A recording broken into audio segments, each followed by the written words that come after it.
Number 10. Number 10, we've got 20x squared plus 24x minus 9. And we'll get straight into our product options for 20x squared. And I've got 1x times 20x. I've got 2x times 10x. I've got, what do we have next there? 4x times 5x. And then the next one, of course, will be 5x times 4x, and we've got 10x times 2x, and so we're not going to repeat that. We don't do the reverse order for the first term. So for the second term, I've got the 9, and that would be 1 times 9, and 3 times 3, and 3 times 3, of course, will repeat itself, but it's the exact same number, so I don't need to write it twice. That, of course, that happens because 9 is a perfect square. So the roots here, 3 and 3, are the same number, and yeah, that's why we have that repeated factors over there. And then I've got, of course, 9 times 1, the reverse order. Then I'm going to quickly set up the table. So we're back with our table, and we've got the product options here written in columns, and for term 3 we've got the same, and we'll jump straight into our pairings. If I look at 20x times 1, and that will be 9x, that's not going to get me anywhere near to 24x, so we'll move on. That gives me 60x, so I'm not even going to bother taking that any further. And this, definitely, that will give me too big of a number, so that's out.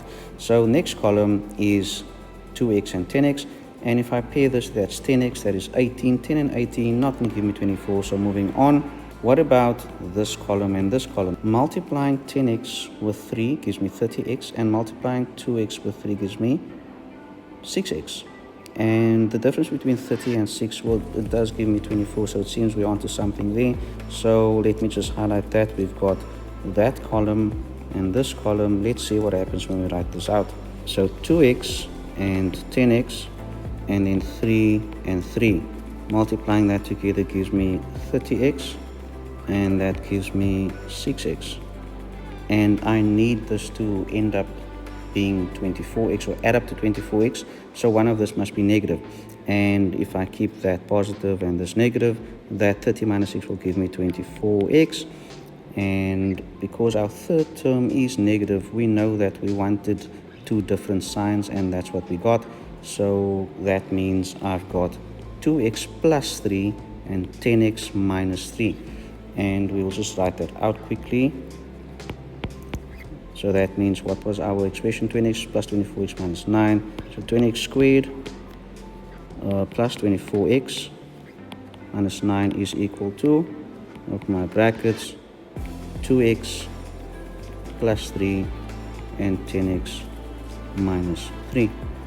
And just to test here, 3 times negative 3 gives me the negative 9. 2x and negative 3 gives me negative 6x, and that gives me 30x. So adding those two together gives me positive 24x.